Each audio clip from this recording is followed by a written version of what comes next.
Saludos, le habla el CPA Jesús Pizarro Rodríguez con una actualización de los asuntos contributivos de taxes relacionados a las criptomonedas.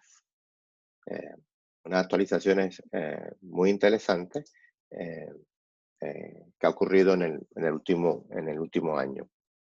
Entonces también quería hacer un comentario sobre lo que estamos viviendo en la actualidad, la nueva crisis global y cómo las criptomonedas pueden ser una herramienta para manejar la crisis financiera en la que estamos. Entonces, sobre, sobre las criptomonedas, recientemente el Internal Revenue Service, después de 5 años, emitió nuevas guías sobre las criptomonedas, específicamente en el reconocimiento de ingresos, eh, con relación a los fundamentos de lo que es una criptomoneda, una virtual currency. Se mantiene la misma definición, eh, es más específico, pero para repasar la definición, recuerden que una moneda virtual es una representación digital de valor que funciona como medio de intercambio, unidad de contabilidad y depósito de valor. Entonces, también, como hemos dicho en el pasado, en Internal Revenue Service, las rentas internas federales, hace una diferencia en lo que es una moneda real y virtual currency.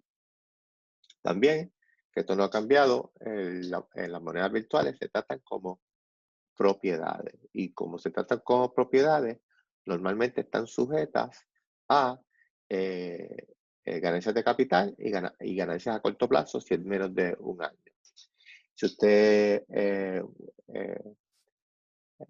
recibe dinero por alguna operación de negocio, como por ejemplo mining, o ustedes le pagan con criptomonedas, eso se reporta como ingreso ordinario. Y recuerdo que en el caso de las criptomonedas existe el coffee problem, es decir, que no importa la materialidad de la transacción, todo es tributable, aunque sea para comprar un café. Eso tampoco se resuelve en las nuevas guías del Internal Revenue Service.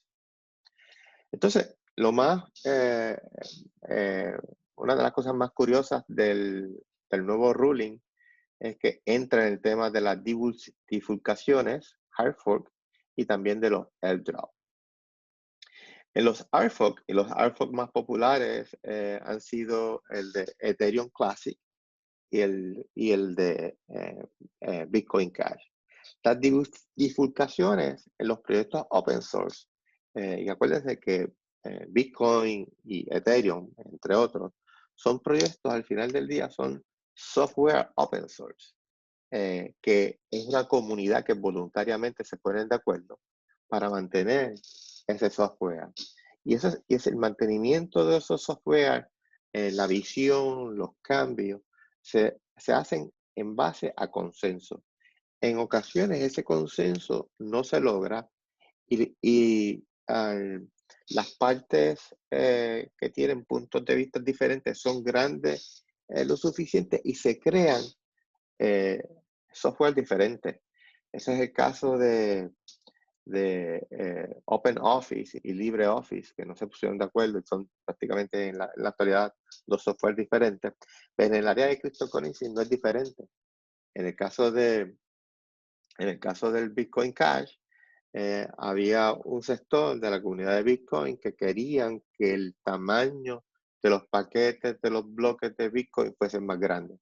No tuvieron el apoyo de la mayoría, pero fueron lo suficientemente grandes para tener otro blockchain. Y hoy en día todavía Bitcoin Cash es uno de los blockchains más grandes del mundo.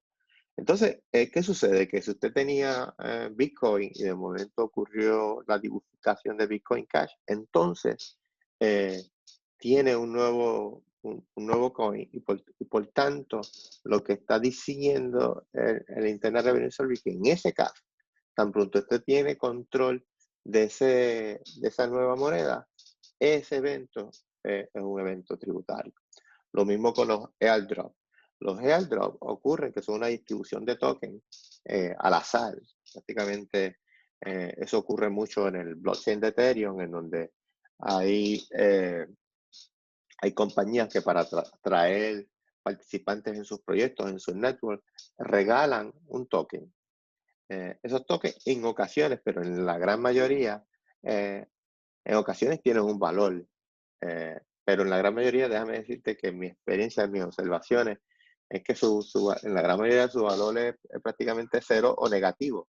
Digo negativo porque el costo de tomar control de esa transacción es mayor, de ese token es mayor que el valor que tenga, si alguno.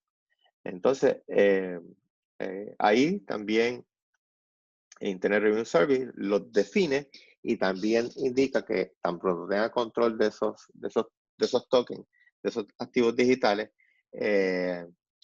son sujetos a contribuciones. Entonces, como les dije, lo que ven en azul son las actualizaciones. Decíamos en el pasado, en las últimas dos presentaciones que he hecho una en el año pasado y en el año anterior, decía que pues, cuando usted vende un Bitcoin, establece un Bitcoin o una criptomoneda, eso es un evento sujeto a contribuciones, a taxes. También cuando lo intercambia por productos o servicios, es un evento que tiene que pagar tax, o al menos reportarlo. Y cuando tiene alguna operación de negocio. La actualización en esta área es que también los airdrop y los fork, una vez usted tiene control, son tributables como ingresos ordinarios. Es lo que está diciendo el rentas internas federales. Ahí ha habido mucha controversia. Participé en el webinar de Deloitte y ellos indicaban que había un asunto problemático. Y el asunto problemático es que si se deja las guías como están, pudiera crear un precio artificial de una bifurcación, porque ¿qué sucede? Si usted dice que en el momento que usted tiene control, hay un reconocimiento de deuda a precio de deuda contributiva, lo que puede ocasionar es que mucha gente salga a tomar control de esa moneda, cambiarla por US dólar para pagar las contribuciones y no crear una deuda contributiva. Eso yo es una observación muy válida, muy válida de Deloitte. Con relación a los airdrops, lo que sucede es que muchos airdrops que uno ni sabe que están ocurriendo airdrops. A mí tampoco me preocupa, porque en la realidad no me preocupa mucho, porque en la realidad la mayoría de los airdrops, su valor es negativo por el costo de tomar control. Además que también es muy riesgoso. A veces uno prefiere esperar si el software está sólido lo suficiente como para tomar control de una nueva moneda. Entonces, pero como quiera es preocupante porque uno no sabe que están ocurriendo airdrop. Y de momento le depositan a uno un token que tenía un valor y no ni lo sabía, tenía un valor especulativo en un momento dado y tiene una deuda contributiva sin saber. Entonces yo creo que a mí es de esperar que el Internet Revenue Service haga aclaraciones futuras sobre el respecto. Muy curioso en el Income Tax de este año es que el Internet Revenue Service del año 2019 en el Schedule 1 le hace una pregunta específica. At any time during 2019, did you receive, sell, send, exchange, or otherwise acquire any financial interest in any virtual currency? Entonces ahí tiene que contestar sí o no. Entonces, pues, a mí me pareció muy curiosa esa pregunta. Obviamente, si usted hizo eso durante el año 2019, usted tiene que contestar en la afirmativa. De lo contrario, estaría en problemas con el Internal Revenue Service. Eso en cuestión de la forma, eso es lo que yo entiendo que ha cambiado con comparaciones a años anteriores. Tiene que reportarlo si tiene actividades de mining, de validaciones. Eso es un negocio como otro tipo de negocio, donde tiene que presentar un estado de ingresos y gastos, pagar el Social Security. Si tiene cryptocurrency como propiedades, están sujetos a ganancias de capital. Y algo que yo se recomienda es explicar qué tipo de contabilidad está haciendo en las criptomonedas. Con relación a ese tema, hay muy buenas noticias en el sentido de que el Internal Revenue Service dice que hay dos métodos de contabilidad: el método FIFO, que es el método por default, y el método de específico. En el caso del método FIFO, que es el más tradicional, usted va, la base de su costo es la base de su criptomoneda más vieja, ¿verdad? Y en la medida que va vendiendo o intercambiando su moneda, usted va obteniendo el costo de la primera que vendió hasta la última que vendió. Y ese tipo de contabilidad usted lo puede hacer por cuenta en específico. Decir, mira, está en mi wallet de Coinbase, o está en mi wallet de Bittrex o Binance, o está en mi cuenta de Ethereum, etcétera, o lo puedo hacer o lo puede poner todas juntas y llevarlo un FIFO universal. La buena noticia es que el Internal Revenue Service está permitiendo llevar una contabilidad de identificación específica. Es decir, que usted puede, siempre y cuando usted tiene toda la información de esa moneda, usted puede tomar el costo, ¿verdad? De cualquier método que lleve. Puede llevar incluso LIFO, siempre y cuando es específico en términos de cuando la compró, en dónde la compró, el costo que la compró. ¿Ves? La puede llevar ¿verdad? Por private key, public key, dirección, ¿verdad? Y eso pues es muy buena noticia, porque como dice la gente de TaxFix, usted puede optimizar sus contribuciones y, por ejemplo, es posible que este año le convenga utilizar los costos más bajos y luego utilizar otro tipo de moneda. Esto es muy buena noticia porque a veces uno tiene un tipo de transacción en donde no tiene nada que ver con su estrategia de inversión, y esa transacción pudiera generar un evento contributivo, y si le permiten el Specific Identification, usted puede manejar pues, esos dos asuntos de manera separada, porque eso es muy buena noticia. Pues, como ustedes saben, a corto plazo es ingreso ordinario, a largo plazo, en el 2019 va entre 15 a un 20%. Bueno, en algunas ocasiones es un 0, pero en general es un 15%. Ustedes tienen ingresos mayores, es un 20%. Entonces, algo que no tiene nada que ver con la nueva guía del Internal Revenue Service, que de hecho tienen 45 preguntas con respuestas muy interesantes, declaró una sección, es que el ICPA, el ICPA Virtual Currency Task Force, le había enviado una carta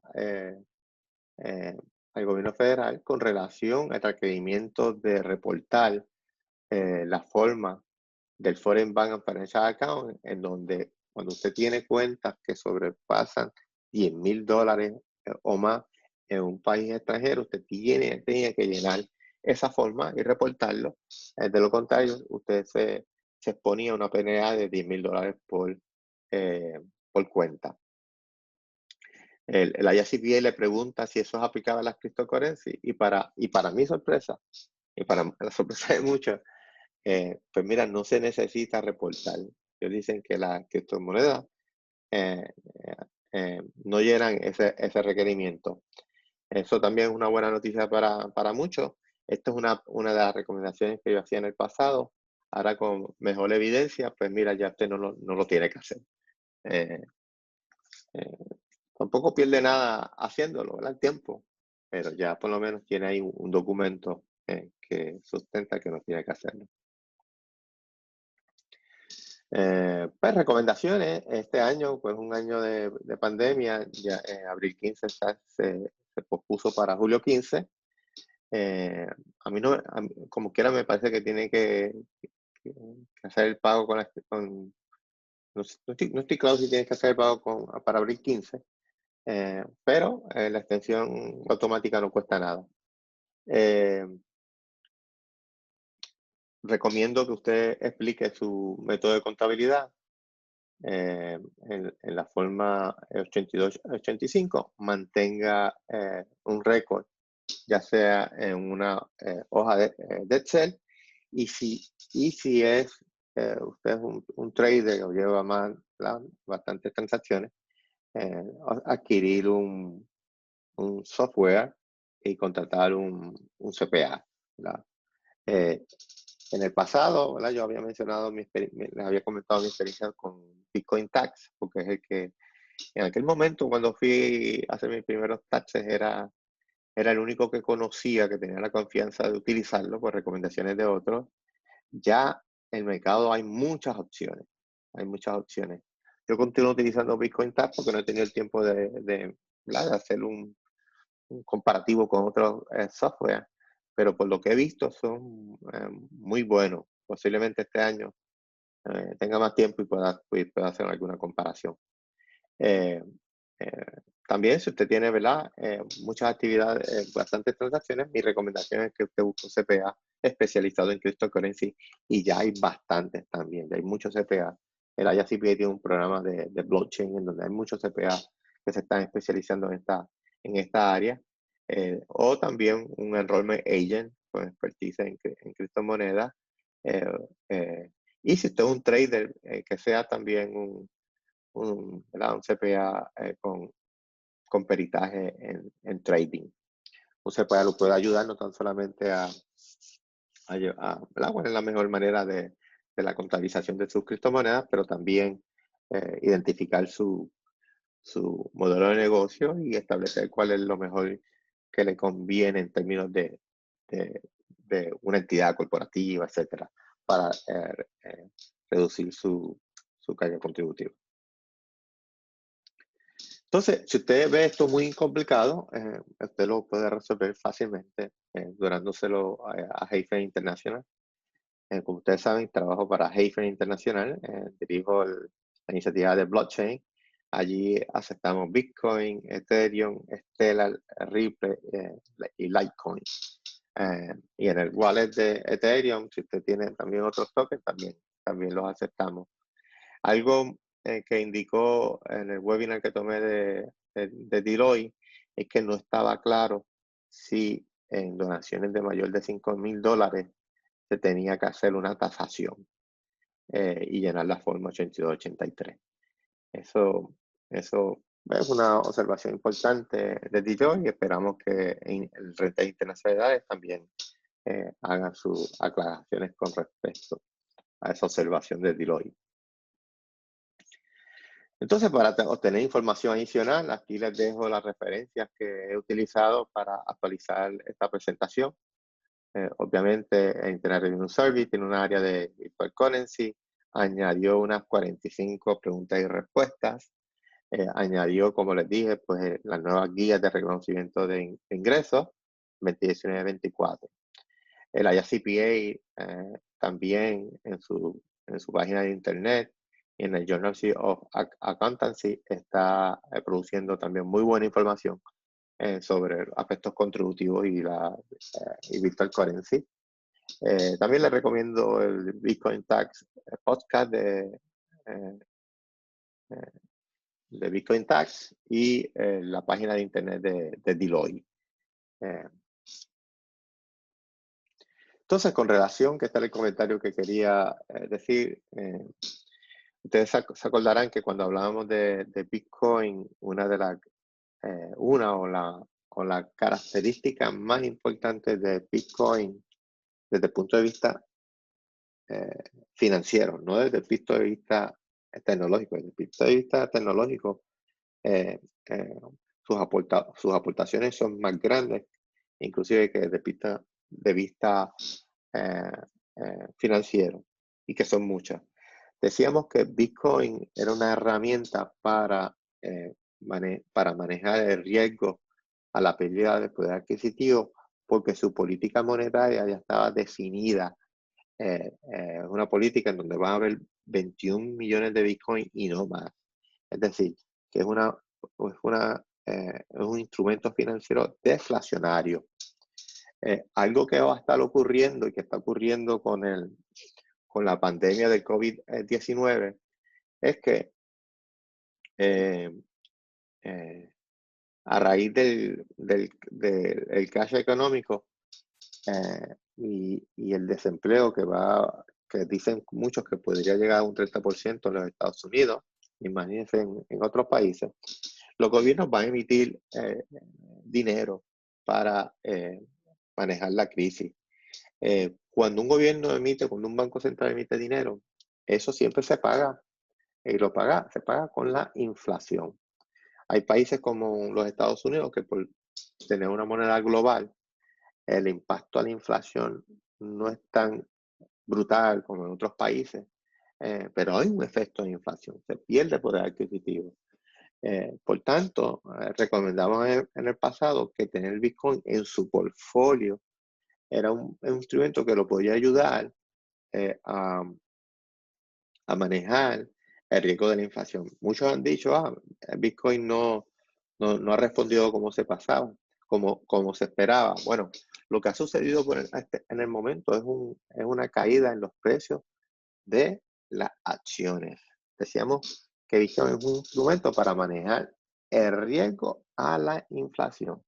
Y eso ya está ocurriendo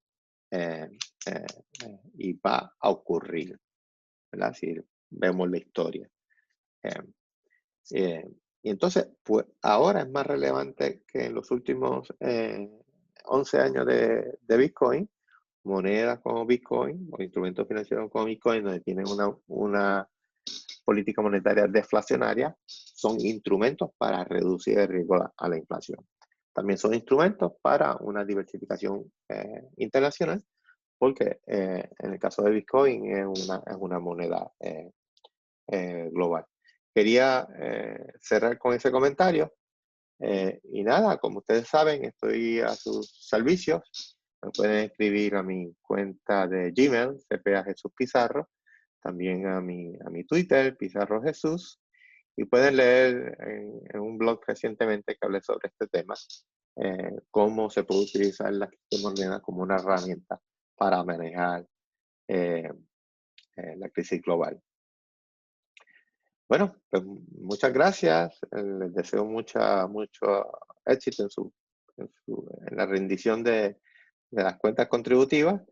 Y nada, estamos a sus órdenes. Que pasen un buen día. Saludos.